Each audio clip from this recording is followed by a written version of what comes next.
혹시라는 제목으로 하나님 말씀 나누도록 하겠습니다. 우리 옆 사람과 한번 인사하겠습니다. 사실은 처음 봤을 때부터 알았습니다.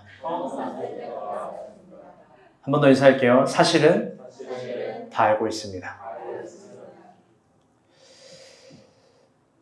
건조한 가을의 티끌을 희붐하게 흩으시는 하나님의 섭리가 우리의 삶의 먼지도 흩으시길 동일하게 안녕으로 인사합니다.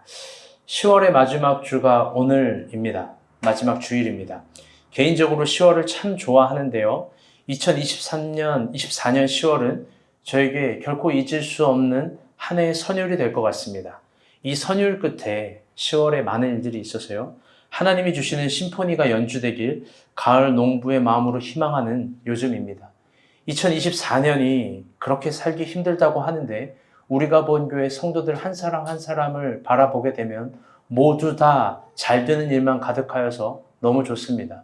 어제도 그런 소식의 절정이었습니다. 여러분 긴장해서 잘 들으세요. 우리 윤희가 어제 시험 봤는데 가채점 결과 합격했답니다. 오! 건방지게 안 서서 네 그렇죠. 자영업자가 하루에 300명씩 망하고 회사 다니는 사람들은 하루에 3,000명씩 사표를 내고 있다라는 이 삼삼 시대에 참 신기하게 좋은 일들만 가득합니다. 어쩜 이렇게 들려오는 소식들이 우리를 아득하게 하고 희망하게 하고 서로를 그리워하게 하는지 모르겠습니다. 아마 우리가 본 교회의 힘이 여기에 있는지 모르겠습니다. 정말 축복의 한 해입니다. 모든 것이 잘 되고 있습니다. 여러분 역시 동일하게 가을 농부의 마음으로 이번 연도 말까지 끝까지 경진하는 우리가 됩시다. 아멘. 한 주 동안 많은 일들이 있었습니다. 국민 배우 김수미 씨가 별세하였습니다. 아직도 그녀가 내뱉었던 구수한 대사들과 욕 짓거리들이 우리의 마음에 있습니다. 그건 따뜻한 거였고 살기 힘든 우리에게 희망적인 거였습니다. 김수미 씨의 별세를 보면서 나도 저렇게 대화하고 싶다 희망해 보았습니다. 누군가에게 거친 말을 하고 따끔한 말을 하고 아픈 말을 해도 결국 사랑으로 감싸 안아주는 그런 포근함들. 이번 주엔 또 이태원 참사 2주기가 다시 화두가 됩니다. 더 많은 사람들이 모인다고 합니다. 또 오늘은 거룩한 방파제라는 이름으로 200만 크리스천들이 광화문으로 모입니다. 물론 200만이 모일지 모르겠지만 저 개인적으로는 기독교의 힘을 이렇게 사용한다는 것이 참으로 슬픈 잔상입니다. 그러나 한 주 동안 저에게 있어서 가장 충격적인 건 북한군의 러시아 파병이었습니다. 이걸 두고 세계 각 언론들은 다양한 관점에서 다양한 각도에서 다양한 정의론을 가지고 이야기를 합니다. 그런데 여러 가지 해석은 몽성일 수도 있겠지만 우리에게 이건 남의 일이 아닙니다. 심지어 우리에게 이건 정의에 관한 일도 아니고 생존에 관한 일입니다. 번역한즉 쇼파에서 평온하게 들을 수 있는 일이 아닙니다. 여러분 나라를 위해서 정부를 위해서 기도해야 됩니다. 또 무엇이 어떻게 이루어질지 모르겠지만 우크라이나와 러시아의 전쟁을 보게 되면서 한 나라들의 전쟁은 이미 개별 국가적인 효과가 아니라 개별 국가적인 차원도 아니라 전 세계의 악영향이라는 걸 깨닫고 목도하는 요즘입니다. 그 악영향으로 인해서 오늘도 수많은 사람들이 지금 이 시간 다치고 죽고 사랑하는 가족과 부모와 자녀를 잃어갑니다. 역사학자 브레돌은 전쟁의 근원은 미움이라고 했고 그 미움이야말로 가장 악마를 닮은 표정이라고 이야기를 했습니다. 저는 여기에 전적으로 동의합니다. 그렇다면 우리가 생각하는 미움도 마찬가지일 겁니다. 우리가 언제나 쉽게 소유하려고 하는 미움도 마찬가지일 겁니다. 그건 이미 한 명의 개인적인 차원의 것이 아니라 내가 속해 있는 공동체, 가족, 사람들과의 총체적인 악 영향입니다. 그렇기 때문에 스스로 미움을 거두는 용기가 우리 가운데 필요합니다. 잊지 맙시다. 지혜로운 자는 깨달을 겁니다. 미움으로 얻을 수 있는 건 아무것도 없습니다. 결국 그 미움은 나마저 파괴하고 그 나마저 파괴하는 얼굴은 가장 악마를 닮은 얼굴인 겁니다. 우리가 본 교회는 이런 미움이 트입하지 않는 공동체가 되길 진심으로 설교의 서론에서 기도합니다. 아멘. 오늘 본문은 예레미야 애가의 마지막 본문 예레미야 5장입니다. 여기에는 예레미야가 가진 액화들이 있습니다. 그는 여전히 어떻게 해야 될지 모르고 당혹스럽고 무엇을 해야 될지 모르는 그러한 공허함과 덩그러니 남겨진 마음 가운데 있습니다. 그런데 참 재미있게도 이 5장에는요, 또 뭐든지 알 수 없는, 근원을 알 수 없는 어떤 소망의 내력들이 막 탄생합니다. 참으로 신기하게 소망의 내력들이 5장 마지막 끝에서부터 사선으로 내려오는데, 희한한 건 이 소망의 내력을 발견하는 예레미야는 여전히 어찌할 바를 모른다라는 겁니다. 저는 그걸 보면서 또 한 주 동안 큐티를 하면서 오늘 본문을 보면서 그게 우리의 실존과 참으로 닮아 있다라는 생각을 했습니다. 어쩌면 우리가 찾고 희망하고 바라는 희망은 언제나 우리 곁에서 하나님께서 보여주고 있었는데 우리가 바라보지 못하는 그런 거인지 모르겠습니다. 그런데 참 재미있게도 이 소망의 내력을 여러분에게 깊게 설명해 주고 싶은데 이건 5장 전체를 봐야 됩니다.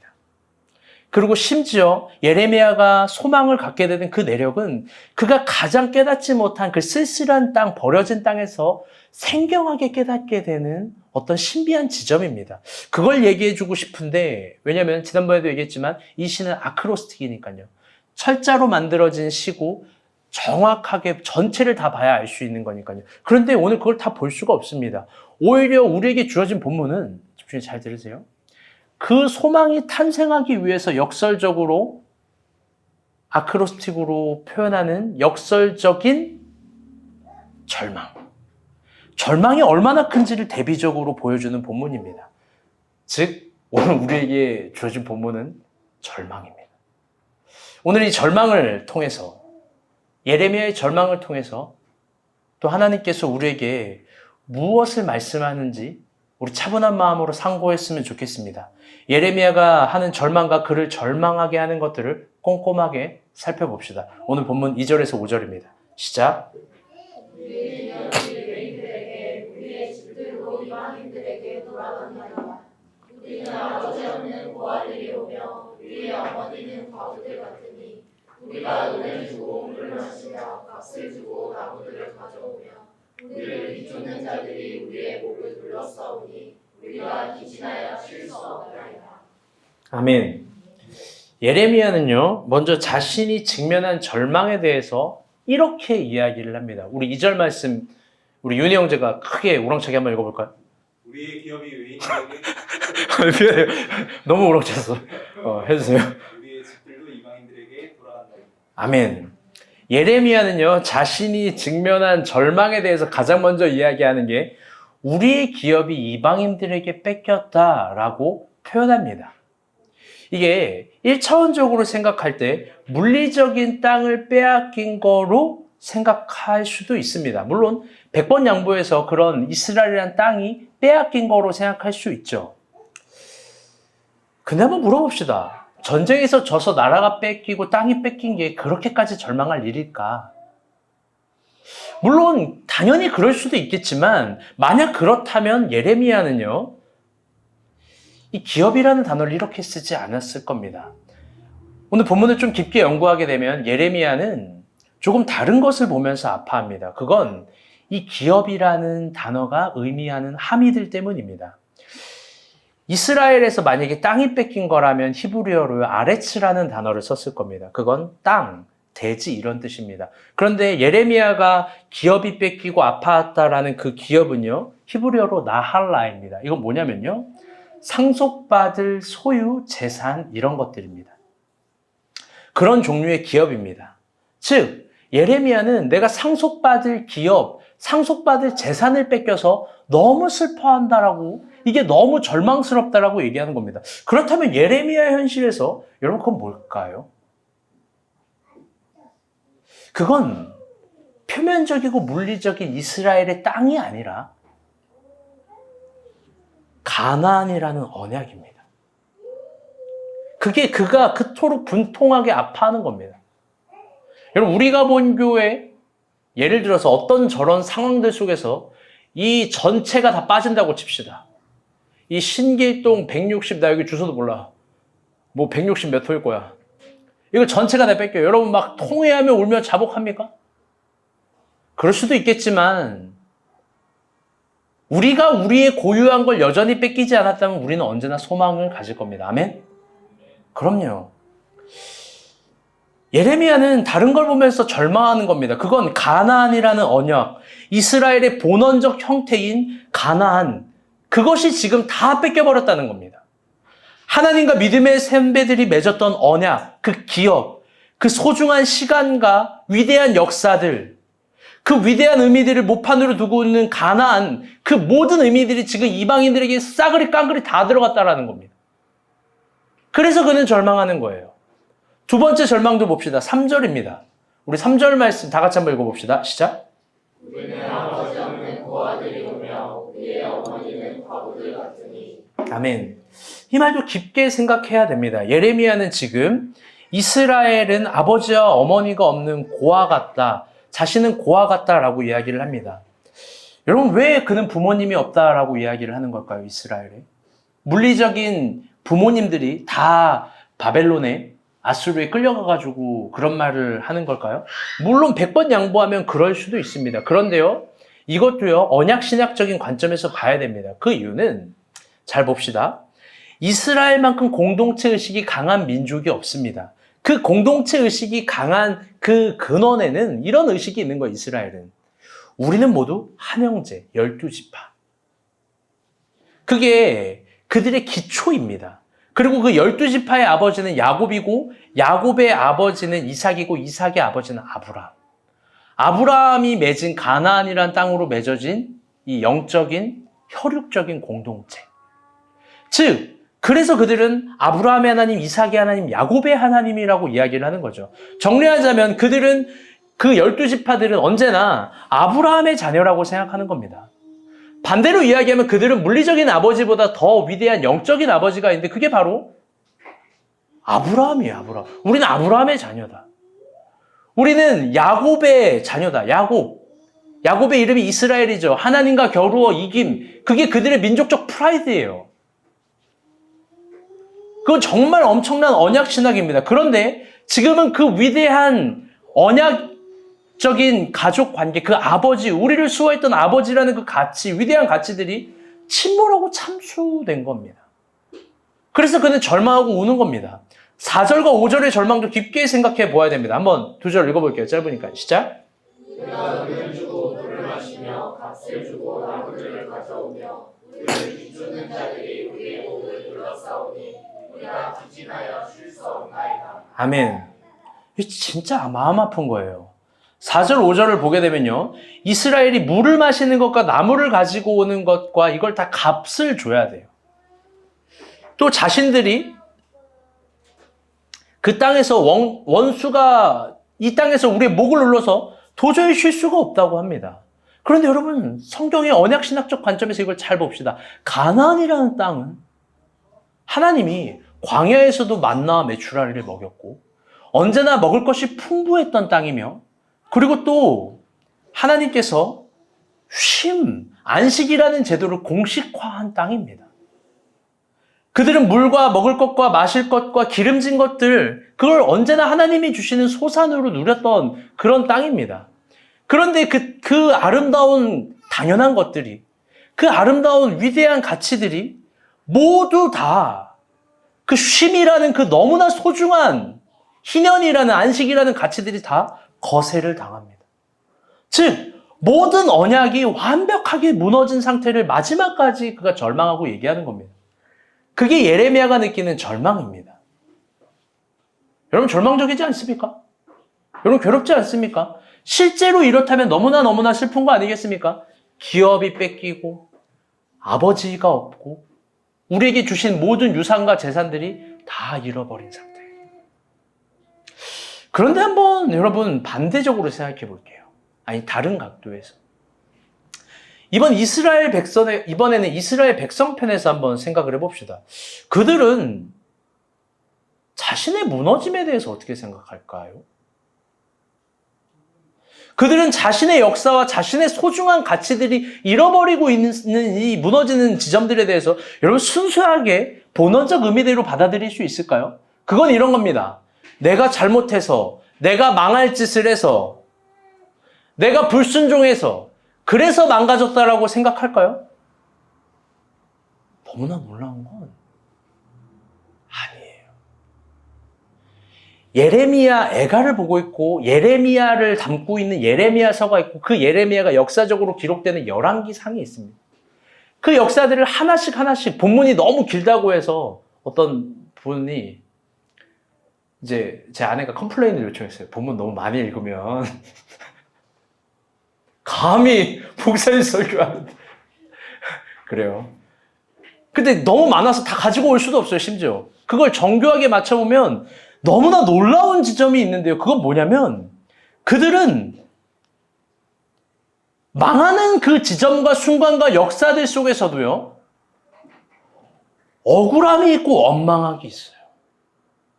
그들은 광야에 갔는데 거기서 결국 토해내는 것이 뭐냐면 하나님을 향한 진지한 원망들과 하나님을 향한 억울한 감정들이에요.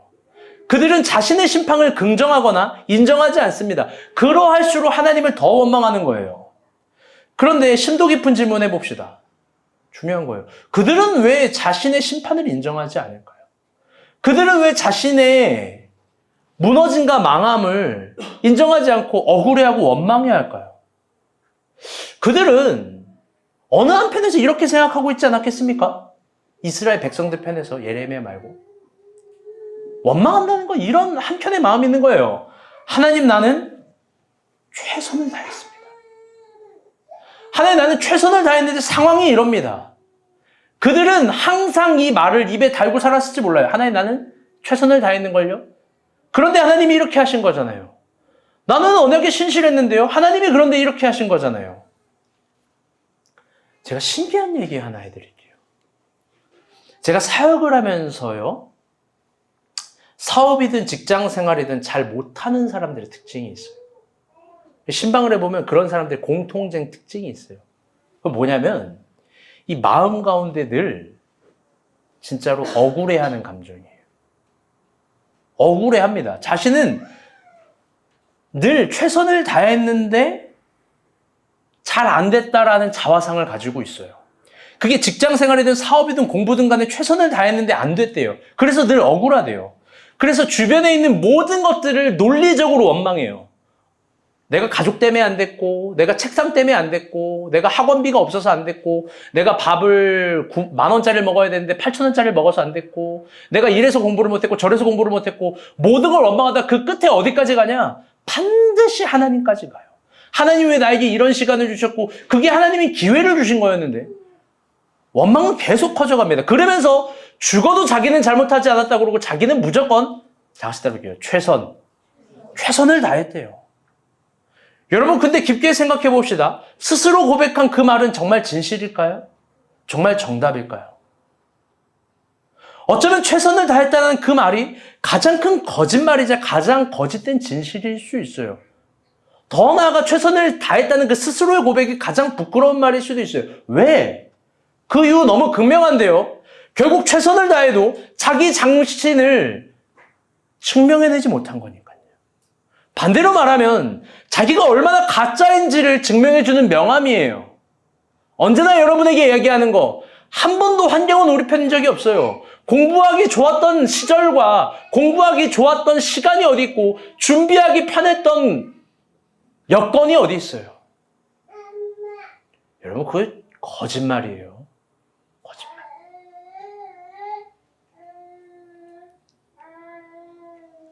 우리 본문의 빨간색 글씨만 한번 읽어보도록 하겠습니다. 빨간색과 파란색 글씨만입니다. 시작. 우리의 기업이 돌아가나이다. 아버지 없는 고아들이 오며 어머니는 과부들 같으니 물을 주고 물을 마시며 값을 주고 나무들을 아니요.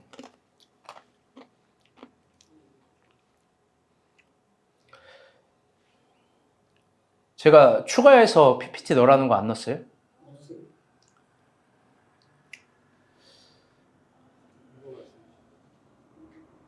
네네네. 이거 다시 한번 읽어볼게요. 빨간색 글씨랑 파란색 글씨입니다. 시작. 여호와께서 너희가 자기를 향하여 원망함을 들으셨으리라. 너희가 우리에게 대하여 원망하느냐. 여호와께 가까이 나아오라. 여호와께 여호와께서 너희의 원망함을 들으셨느니라 하라. 내가 이스라엘 자손의 원망함을 들어노라. 여러분 여기서 제일 무서운 말이 뭔지 알아요? 그 전절. 여호와께 가까이 나아라. 여호와께서 너희의 원망을 들으셨다. 여호와께서 너희의 원망을 들으셨다. 이스라엘은 늘 동일합니다. 늘 하나님을 향해 원망합니다. 모든 걸 주신 하나님 앞에 원망해요. 왜? 자신이 원하는 게 주머니 안에 들어오지 않으니까. 그러면서 하나님의 언약에 자기는 최선을 다했다고 가면을 쓰는 거예요. 그런데 여러분, 이스라엘 역사를 보잖아요. 하나님 속지 않아요. 절대로 속지 않습니다. 하나님은 다 알고 있어요. 뭘 알고 있냐? 사실 그들의 마음에 진심이 없다는 걸 다 알고 있어요. 우리가 흔히 알고 있지만 깊게 인식하지 못하는 소중한 가치들에 대해서 한번 얘기를 해볼게요. 너무 많이 들어서 이제는 감흥조차 없는 가치들. 그러나 사실 정말 중요한 가치들. 그게 뭐냐? 하나님 앞에서 최선보다 중요한 게 있거든요. 그건 뭐냐면 중심이고 진심이에요. 이게 성서의 일관된 메시지예요. 하나님은 우리에게 진심과 중심을 원해요. 그런데 오해하지 마세요. 어떤 거냐면 중심과 진심을 원한다는 것이 최선을 다하지 않음을 당위하는 게 아니에요. 오히려 중심에 진실함이 있는 사람은 최선이라는 기준을 매번 가뿐히 뛰어넘어요. 어디까지 가냐? 한계까지 가는 거예요. 한계. 어떤 사람은 저에게 그런 원망을 할지 모르겠어요. 맨날 왜 한계까지 가야 되냐? 좀 이 정도 하면 괜찮은 거 아니냐? 왜 다 잘 여기까지 왔다 그러면 더 가라 그러고 한계까지 가야 된다고 하는 거냐? 여러분, 그래야 탄생하는 거예요. 그래야 탄생하는 거라고요. 하나님이 탄생시키고자 하는 게 탄생하는 지점은 고작 내가 성실하게 루틴 짜고 아침에 일찍 일어나고 저녁에 일찍 자가지고 시간을 규율 있게 쓰고 혹은 뭐 워라벨 뭐 이런 거 얘기해가지고 뭐 내가 6시까지 딱 근무하고 7시 저녁 1시간 퇴근하고 한 5시간은 내 여유롭게 생활 보내고 거기에 위대한 가치들이 탄생하는 건 절대 아니에요. 여러분, 성경을 꼼꼼히 봐요.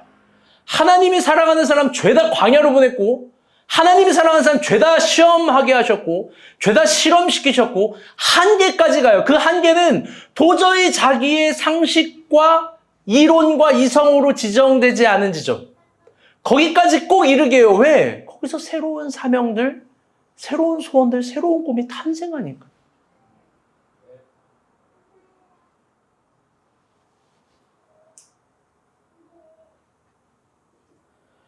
한계까지 가는 거, 거기엔 뭐가 있는지 알아요? 아주 눈부신 지점이 있어요. 여기에 가서 이걸 고백 못하면 아직 한계 못 간 거예요. 한계까지 간 사람은 죽겠다 살겠다 이런 고민하지 않아요. 이런 고백하지도 않아요. 어디까지 가냐? 다시 들어볼게요. 놀라우신 하나님 은혜. 경이로운 하나님 은혜. 하나님 은혜를 하는데 그게 막 눈이 부시고 놀랍고 어마어마하게 크다는 걸 알아요. 한계까지 간 사람은요, 반드시 자기 부인에 직면해요. 이게 놀라운 거예요. 늘 최선을 다했다는 자기 변명이 아니라 그걸 뛰어넘는 자기 부인이 있는 거예요. 자기 변명을 뛰어넘는 것, 여러분 그게 훌륭한 지점이에요. 훌륭한 지점이에요. 그렇다면 다시 이제 예레미야의 관점으로 돌아옵시다.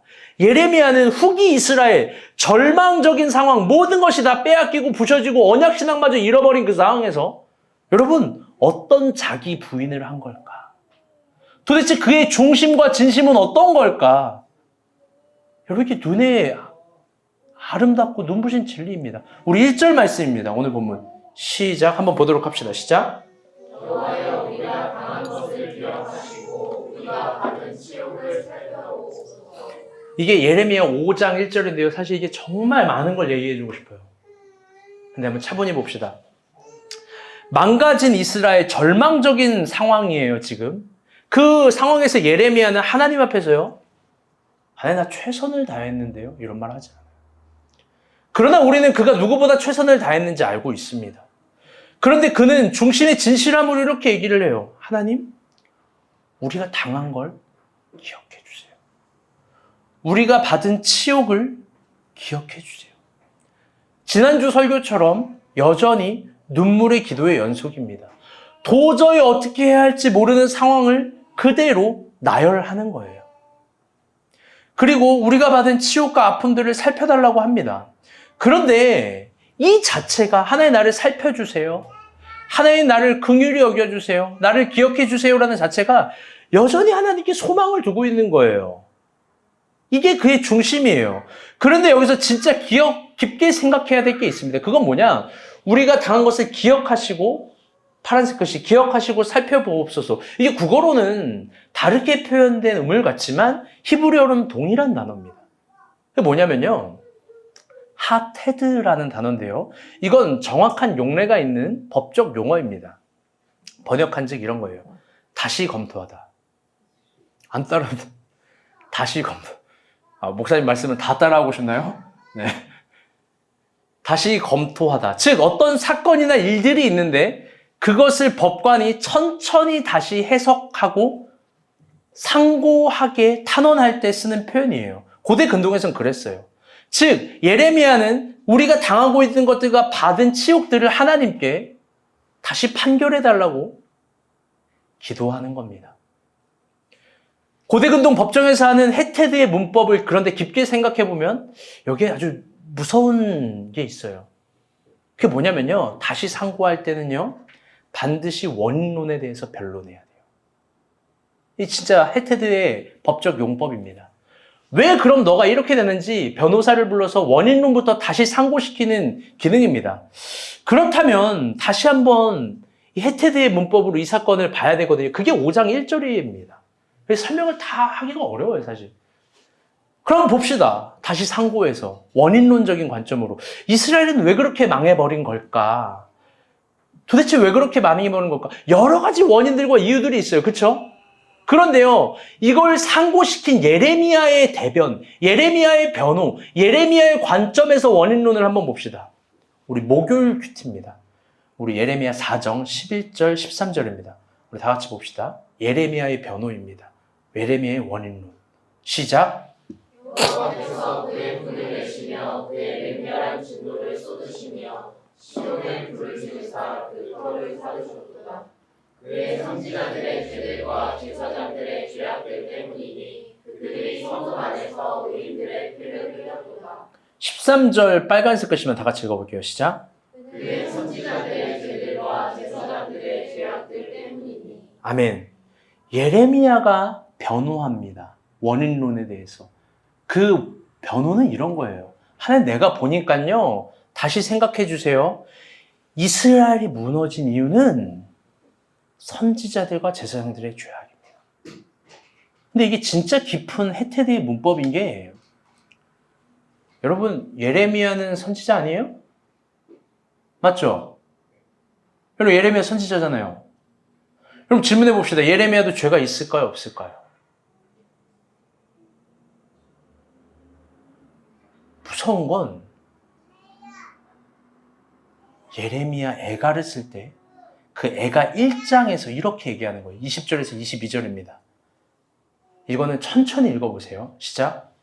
여호와여 보시옵소서. 내가 혼란을 당하여 나의 애를 다 태우고 나의 마음이 상하오니 나의 반역이 심히 크니이다. 거기까지. 여러분 너무 무섭지 않습니까? 내 마음이 상한 이유는 환난을 받는데 이게 보니까 예레미야 스스로 내 반역이 심히 크대요.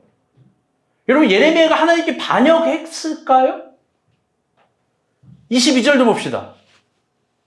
아니 더 읽어주세요. 하얀색 글씨 밖에서는 시작. 밖에서는 하늘의 아들을 빼앗아가고 집 안에서는 죽음 같은 것이 있나이다. 22절 시작. 그들의 모든 악을 주 앞에 가지고 오게 하시고 나의 모든 죄악들로 말미암아 내게 행하신 것 같이 그들에게 행하옵소서. 나의 탄식이 많고 나의 마음이 병들었나이다. 아멘. 22절 빨간색 글씨만 한번 읽어볼게요. 너무 중요해서 시작. 나의 모든 죄악들로 말미암아 나의 탄식이 많고 나의 마음이 병들었나이다. 여러분, 예레미야는 처음부터 이스라엘을 망가지게 한 게요, 자기 죄 때문이에요. 놀라운 고백이에요. 그는 여기서요, 망가진 이스라엘을 보면서 하나님, 난 위대한 선지자로서 최선을 다했습니다, 이런 말 하지 않아요. 이스라엘이 망가진 게 정말 자신의 죄악, 자신의 반역, 자신 때문에 망했다라고 이야기를 합니다. 그래서 그는 피곤할 정도로 슬프게 울고 있습니다. 계속 울어요, 그런 식으로. 그런데 물론 이건 디케의 저울을 달아봐야 될 문제예요. 왜? 누가 봐도 예레미야는 누가 봐도 예레미야의 죄로 이스라엘이 망한 게 아닌 것처럼 보이니까요. 그런데 적어도 예레미야는요, 자신의 죄 때문에 이스라엘이 망했다라고 이야기를 합니다. 그리고 또 울고 또 울고 또 울어요. 한번 여러분 진지하게 물어봅시다. 한번 진지하게 생각해 봅시다. 여러분, 이런 예레미야의 자화상에 대해서 어떻게 생각하세요? 여러분, 안 건강해 보이지 않습니까? 여러분, 막 사회성이 결여되어 있는 걸로 보이지 않아요? 막 우울증 환자같이 보이지 않아요? 판단력도 없는 어떤 연약한 사람들처럼 보이지 않습니까? 더 나아가 이걸 정치적으로 정치적으로 볼 수도 있지 않겠습니까? 아니면 이렇게 생각하시나요? 야, 이 유리 멘탈, 저게 왜 네 때문이냐? 마음 편하게 살아도 되지. 막 소심해 보입니까? 사실 성서를 깊게 보게 되면요, 하나님의 사람들은요, 대부분 이런 자화상을 가지고 있어요. 모세, 다윗, 바울, 베드로, 심지어 향유 옥합을 깬 여인도 마찬가지입니다. 모두 다 이런 고백이 있어요. 리더들은 자신의 죄 때문에 자기 때문에 이스라엘이 불신앙을 가지게 된 것 같다고 얘기해요. 자기가 성실하지 못해서 이스라엘이 지금 망한 것 같다라고 막 가슴을 쳐요. 자기가 예수님을 끝까지 지키지 못했기 때문에 그분이 죽은 거라고 막 여인들이 고백을 합니다. 모두 다 자기 탓이라고 생각해요.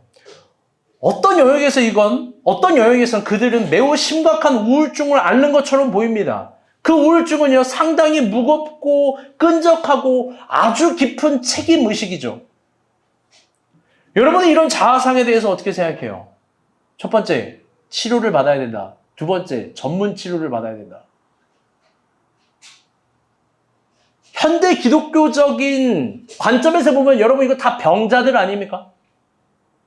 다 이 병리학적 관점에서 이 사람들 막 치료받아야 되고 상담받아야 되고 막 오은영 선생님한테 가야 되고 막 그래야 되잖아요. 여러분, 그런데 그런 방법의 치료가 정말 성서가 요구하는 건지 한번 고민해 봐야 돼요. 치료하면 늘 이런 거 얘기하는 거거든요. 당신 아무것도 잘못하지 않았으니까 다른 걸 보세요. 좋은 걸 보세요. 맛있는 게 얼마나 많은데요. 아직 의미 있는 삶이 남아있잖아요. 틀린 말 없어요. 여러분, 근데 만약에 우울증, 그 하나님의 사람들이 갖고 있는 그 우울감, 그게 현대적으로 해석된다면 여러분, 예레미야 같은 사람 진짜 정신병원에 입원해야 돼요. 더 나아가 모든 선지자들도 마찬가지예요. 모세, 이사야, 호세야, 바울 맨날 울잖아요. 오늘은 조금 더 깊게 봅시다. 그의 우울감을 넘어서 예레미야가 스스로 갖는 정죄의식도 한번 생각해 봅시다. 그건요, 현대사회의 책임론과 전혀 다르고 현대사회의 사회성과도 극명히 다른 거예요. 왜? 현대사회는 법정 판결의 기준에 대해서 죄에 대한 책임을 회피하고 변상과 배상을 면피하려고 하는 기능만 많은 거예요. 그렇지 않습니까? 법적으로 책임이 안 지면 마음의 자유를 줘요. 여전히 죄인 놈이고 여전히 잘못한 건데 내가 배상과 변상만 피하면 승소하고 잘못 없는 것 같은 걸로 다 치부되는 거예요. 여러분, 법은 모든 거에 대답이 되는 게 아니에요. 가끔 신문과 뉴스를 볼 때 굉장히 황량한 이야기들이 있습니다.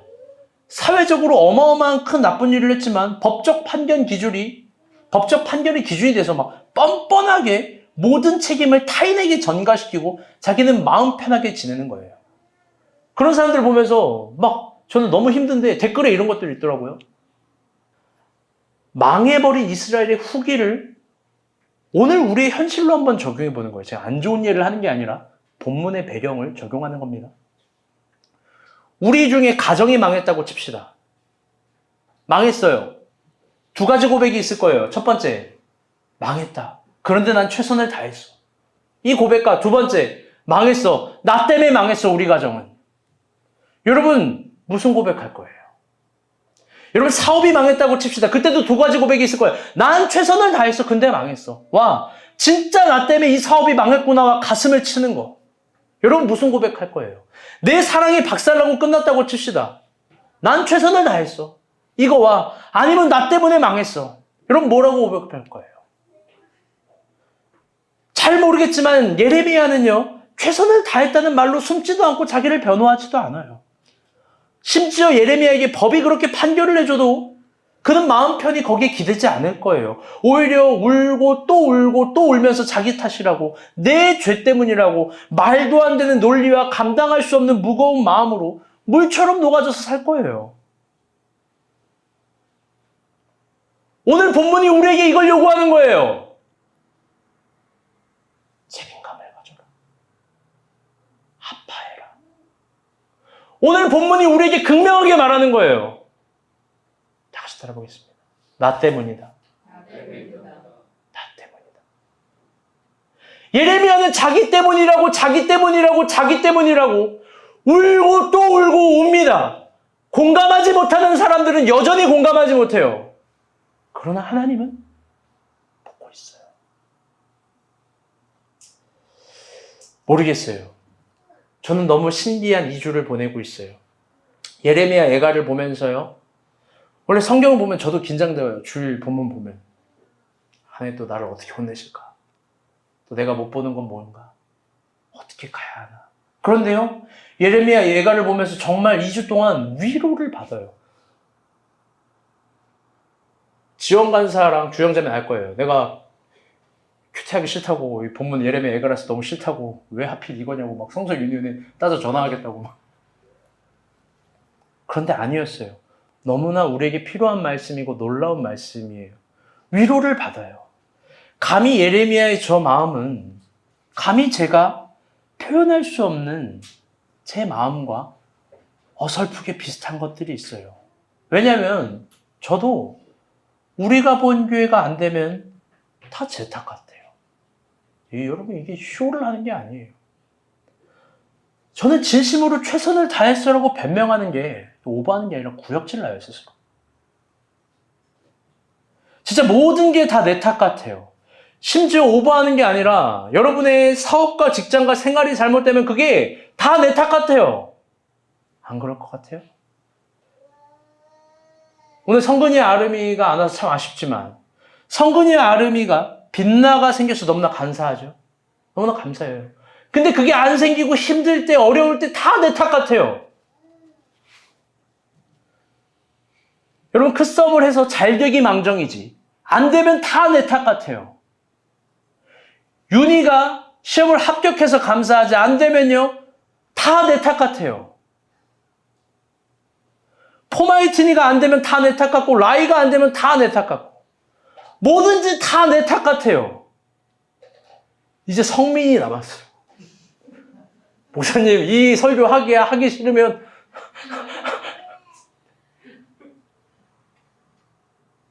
그러면 잘 되면 제가 늘 이야기해요. 100번, 1000번.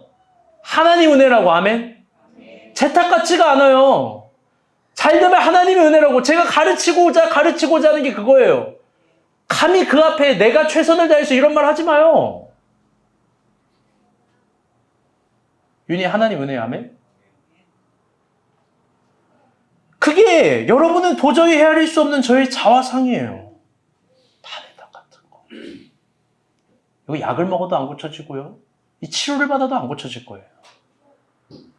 누군가는 그런 저의 약점을 이용할 수도 있겠죠. 그런데도 누군가는 저의 약점에 힘을 주려고 함께 할 수도 있을 거예요. 그런데 여러분이 정말 목회자로서 저를 사랑한다면 오늘 본문의 상황으로 적용하는 겁니다. 본문의 상황. 우리 아무도 안 망했어요. 막막하고 어렵고 이런 극단적인 상황 앞에서, 제 앞에서 최선을 다했다는 말은 예의가 아니에요. 그런 말 저한테 하지 마세요. 하버드에서요, 재미있는 실험을 했어요. 세 그룹을 상대로 한 실험입니다. 첫 번째 그룹은 신학생이에요. 두 번째 그룹은 의대생이에요. 세 번째 그룹은 정치 지망생이에요. 각각의 분야에서 마지막 이 PhD 학위, 그러니까 박사학위 파이널 인터뷰를 남기고 있는 사람을 두고 실험한 거예요. 그들이 4, 5년 동안 혹은 6, 7년 동안 노력한 게 이 마지막 인터뷰로 박사학위가 나오느냐 안 나오느냐가 결정되는 거죠. 어떤 실험을 했냐? 학생들은 학교 건물에서 대기하고 있고 인터뷰를 하는 사람을 30분간 걸어가게 한 다음에 산에 있는 연구실에서 인터뷰를 진행하게 하는 겁니다.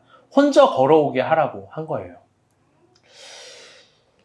그런데 실험은 이런 겁니다. 그 산으로 혼자 오는데 중간에 갑자기 어떤 사람이 있고 설정이 되어 있는 거예요. 갑자기 심장마비로 쓰러지는 겁니다. 그때 그 학생들은 이 심장마비로 쓰러진 학생을 도와줄 것인가? 아니면 이 마지막 PhD 박사학위 파이널 인터뷰를 할 것인가? 신학생, 의대생, 정치생, 정치 지망생. 충격적인 결과예요. 그들은요, 100% 어떤 행동을 했냐면 외면했어요. 모두 다 외면을 했고 실험이라는 걸 나중에 알았고 인터뷰를 했어요. 편하게 한번 얘기해 보라고. 그들이 단순하게 진짜 편하게 이야기합니다. 이렇게 얘기해요. 왜 외면했습니까? 하는 얘기가 제가 6년 동안 7년 동안 최선을 다해서 준비한 과정이니까요. 그게 더 중요하죠, 지금은. 어차피 저 사람은 구급대 불러도 죽을 수밖에 없는 사람이라고 생각했습니다. 나는 살 사람이라는 거죠. 그런데 여러분 너무 논리적이고 이성적이고 틀린 말이 없죠. 그렇죠? 그런데 그 끝에 인터뷰어가 마지막에 이렇게 다시 묻는 거예요. 그런데 당신이 전공한 학위와 논문의 주제는 대칭을 해주거든요. 결국 생명에 대한 가치 아닙니까? 결국 당신이 연구하고 있는 거 생명에 대한 가치 아닙니까? 저는요, 이게 정말 충격이었어요. 소름이 돋았어요. 나도 하나님께서 저런 실험을 한다면 어떨까? 내가 테스트를 당한다면 어떨까? 내가 그동안 노력했던 것들이 모든 것들이 나는 교회의 본질적 가치라고 생각하는데 그게 아니라 최선을 다해서 4년 동안 노력한 박사학위 그 한 장의 종이 쪼가리 같은 가치면 어떨까? 결국 나의 노력과 나의 완성을 무엇을 위한 것인가? 갑자기 서늘해지고 섬뜩해졌어요. 하나님이 나 이렇게 하면 어떡할까? 참고로요, 저는 마더 테레사가 아니에요. 저는 전 세계를 구하고자 하는 꿈이 전혀 없어요. 저는 아이언맨도 아니에요. 저는요, 우리가 본교회 담임 목회자로서 지독하게 우리 본교회만 생각하는 사람이에요. 여러분 알 거예요. 그게 저의 본질이에요. 그런데 혹시 우리가 본 교회 사람이 아픈데 어떤 사람이 아프고 있는데 나는 외면하고 바쁘다는 이름으로 외면하고 있는 건 아닐까? 우리 중에 누군가 어려운데 나도 피곤하다는 이름으로 외면하고 있는 건 아닌가? 물론 저는 교회를 위해서 저의 모든 삶을 내어드리고 있는데 우리 중에 목사님에게 외면을 느끼고 있는 사람은 있는 거 아닌가?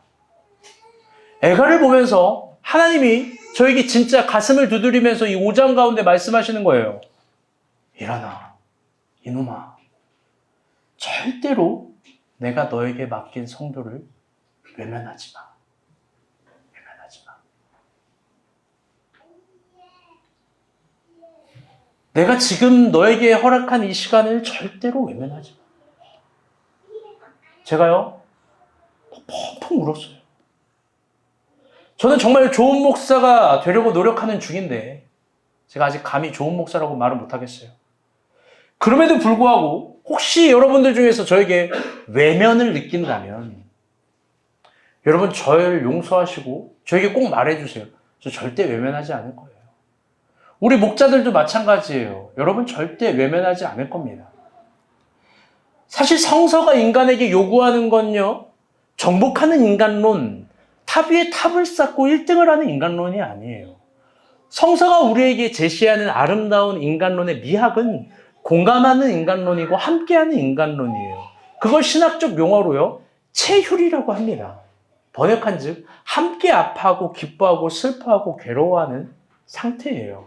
그게 예수님이 우리에게 보여준 사랑이에요. 야, 사랑이라는 건 막 이 스케치북에 막 사랑 넘기면서 막 이게 사랑이 아니라 뭐 이렇게 주고 혹은 사랑 고백을 하고 이게 사랑이 아니라 함께 아파하고 공감하고 즐거워해주고 심지어 그걸 넘어서 대신 짐을 져주려고 하고 대신 아파해 주려고 하고 응원해 주려고 하는 게 사랑이라는 거예요.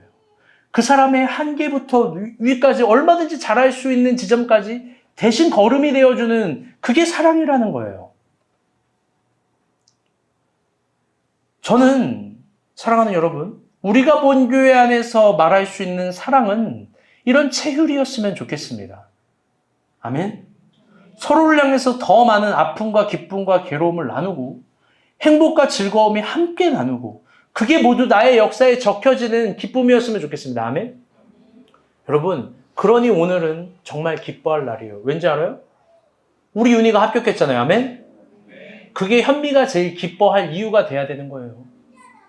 그게 상현이가 저 지금 뭉툭한 표정으로 가장 기뻐해야 될 이유예요. 지금 엄마한테 전화해서 엄마 윤희가 합격해서 막 이 정도가 돼야 되는 거예요. 오늘 또 여러분 기뻐할 이유가 되는 거예요. 오늘 크썸이 3미팅을 해요. 할렐루야. 이게 막 나한테 엄청 큰 기쁨이 돼야 되는 거예요. 오늘 우리 중에 누가 아파요. 누가 괴로워요. 그러면 그게 진짜로 내 아픔처럼 체휼이 돼야 되는 거예요. 한 개인의 역사도 마찬가지입니다. 하나님이 여러분에게 은혜와 사명을 주지 않으셨다면 모르지만 끝까지 잘 들으세요. 주셨다면 여러분이 오늘 노력하고 준비하는 모든 본질이 무엇인가를 살펴봐야 돼요. 그건 오늘 나의 노력과 준비가 누군가를 군림하기 위한 준비인지 누군가를 섬기기 위한 준비인지 깊게 새겨봤으면 좋겠습니다. 최선을 다한 나의 4년짜리 학위인지 아니면 망해버린 후기 이스라엘처럼 산 중턱에서 이스라엘이 심장마비로 괴로워하면 내가 모든 걸 팔아서라도 그 이스라엘 내가 지켜버리겠다라는 가치인지 최선을 다했다라는 이름으로 외면하는 건 아닌지 여러분 생각해 봐야 됩니다. 우리 서로 외면하지 맙시다. 아멘? 모두 저의 탓입니다. 말씀의 결론을 맺도록 하겠습니다. 오늘 제목은 혹시예요. 좀 길어요. 여러분 혹시가 뭘까요?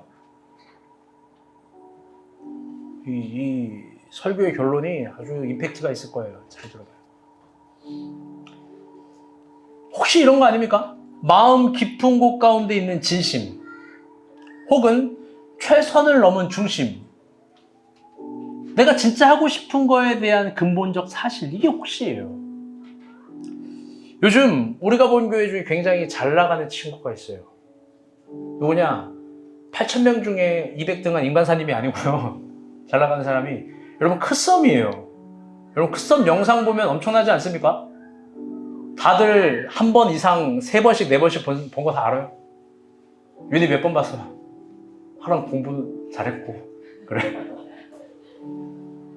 오늘 첫 선미팅이 있어요. 제가 이걸 4번 얘기했어요. 그 이유는 여러분 교회적으로 관심 가지라는 얘기예요. 왜 이 시간에 선미팅을 해? 이딴 말 감히 해봐요. 좋은 거예요. 좋은 거. 이게요. 들어보니까요. 소개팅 같은 거고 준비할 게 엄청 많아요. 근데 여러분 큰 문제가 생겼어요. 지금 사실 이게 지금 우리 만경 현재가 앞에 있어가지고 말 한마디가 조심스러운데 오해하지 말고 잘 들으셔야 돼요. 뭐냐면은 이게 공개 신청을 해가지고 인스타에 올렸는데 10명이 지원했는데 10명이 더 남자예요. 어때 윤희? 넓은 모습 보여주라고. 10명이 남자예요. 여러분, 여자가 없어요. 자매가 없습니다. 그래서 제가 이랬어요. 야, 나갈 때가 됐다. 박수진, 강혜라, 정현미 나가자. 내가 이랬어요. 우리 기혼자들이 나가서 박살나게 보여줘야지 살아있다라는 거. 미안해요. 그러다가 여러분, 우리가 본 교회에서 오늘 현미가 나갑니다. 할렐루야. 뭐라고요? 민정이도 나가요. 할렐루야. 여러분, 이거 좋은 거예요. 안 될 수도 있지만, 안 되면 여러분 최선을 다해서 이런 말 하지 말고 자기가 찾아. 할렐루야. 아멘? 그런데 여러분, 또가 있어. 하나님 앞에서. 아멘? 그럼요. 어쨌든 중요한 그 얘기를 하려고 아니라, 근데 제가 사실 화가 났어요. 뭐가 화가 났냐면, 나는 가장 아끼는 아이니까 이런 거예요. 아니, 어떻게 하길래 남자가 10명한테 연락이 오냐. 이거 남자한테 이상한 연락하는 거 아닌가. 이상하게 막 이렇게 소위 속된 말이에요.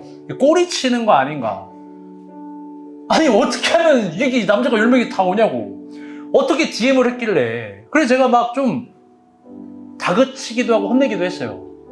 그런데 제가 우연치 않게 금요일 날 진짜 우연치 않게 뭐를 보다가 같이 남았거든요. 예수랑 끝나고. 그리고 카톡을 보게 되는데 DM을 보게 됐거든요. 제가 정말 회개했어요. 말 끝에 다 얘기했어요. 혹시 다 상담해줘요. 근데 이런 거예요. 혹시 죄송한데 우리가 본 교회 한번 와보실래요? 혹시 죄송한데 이게 그 마음에 있는 중심이고 진심이에요. 혹시 우리가 본 교회 한번 올 수 있을래요? 여러분, 자신의 가치가 떨어질 수 있고 자신의 기업이 하락할 수 있어요. 근데 자신의 노력, 자신의 준비가 다 교회로 환원하고 싶은 거예요. 제가 그래서 물어봤어요. 왜 이렇게 하냐고. 다 이거예요. 혹시 만경이제 죄송해요. 당신의 카톡에도 혹시 우리가 본 교회에서 예배 드릴 수 있나. 이게 그대로 다 적혀 있는 거야. 왜? 제가 물어봤어요. 왜 그러냐고. 그러니까 하는 지론이 하늘의 논리예요. 아무리 크리스천 매력을 노력해준다고 해도 은혜 받지 못하면 사람이 안 변한다는 거예요. 사람이 은혜 받으려면 우리가 본 교회보다 정확한 교회가 없습니다. 아멘? 이게 그녀의 대답이에요. 그래서 제가 아무리 그래도 그렇지 왜 이렇게 하냐. 그러니까 이렇게 대답해요. 이게 자기의 사명이라고. 자기 크선 망해도 된대요. 제가 이 말에 막 뼈가 아팠어요. 일어나려고 하는데 망해도 된대요. 망해도 된대요. 여러분, 이거 엄청난 거예요. 그러면서 이렇게 하는 거예요. 혹시 우리 교회 오실래요? 혹시 우리가 본 교회 예배 드릴래요? 혹시. 여러분, 수준이 높은 아이예요. 제가 그래서 진짜로 막 울컥하고 회개했어요. 그런데 생각해보니까 다 그래요. 여러분, 평일에 여기에서 무슨 상황이 일어나는지 모르죠? 지원간사도 동일해요. 사진을 찍다가 손님이 조금 관심 보이잖아요? 교회에 대해서. 여기 교회예요. 그럼 이렇게 얘기해요. 혹시 이번 주에 저희 교회에서 예배 한번 드려보실래요? 여러분, 상대는 박지원 강사예요. 이 수줍음이 많은 아이가 막 아주머니가 조금 교회 물어보면 혹시 우리 교회 와서 예배 드리실래요? 혹시? 또 이렇게 얘기해요. 연미, 자기 유일한 친구 5명 친구들이 이제 안 만나주는 것 같아, 내가 볼 때. 맨날 얘기해요. 혹시 너 우리 교회 와서 예배 한번 드려볼래? 우리 교회면 복을 받는데. 제가요, 저번에 집들이 좋았냐? 그러니까 대장부처럼 얘기하는 거예요. 내가 얼마나 복 받은지 보여줘서 혹시 우리 교회 오게 할 수 있잖아요. 임신을 했는데 어떤 여자애가 있어요. 성현이라는 애인데, 녹화 다 들어가면 안 되는데. 임신 선물로 우리가 본 교회에 한번 와달라고 했대요. 여러분, 이런 애가 어디 있어요? 그 혹시가 예레미야 같은 중심이고 진심인 거예요. 여러분, 이 혹시는 가치에 대한 사명이에요. 여러분, 지난주 현미의 혹시 봤습니까? 불신자 엄마도 칭찬해주는 교회. 혹시 엄마가 교회 올까봐. 엄마가 과연 양평에서 올지 한번 가평에서 올지 한번 봐야 되지만. 근데 여러분, 말씀의 결론 이거예요. 잘 들어보세요. 반대의 혹시도 있어요. 이 말에 오해해서 듣지 마요. 지금이 아니라 예전이니까. 이게 이스라엘의 혹시예요.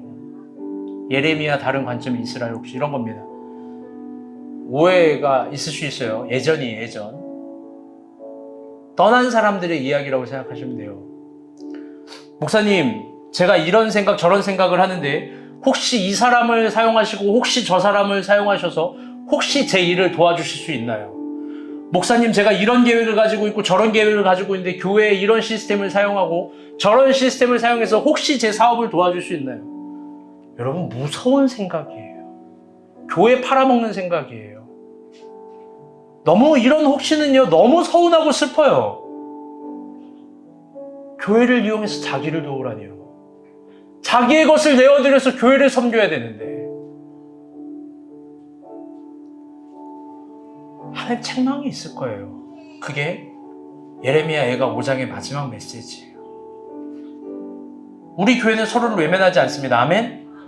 그러니까 여러분, 서로를 향해서 진심으로 외면하지 말고 진심이 되기를 바랍니다. 아멘? 다시 한번 결론을 맺겠습니다.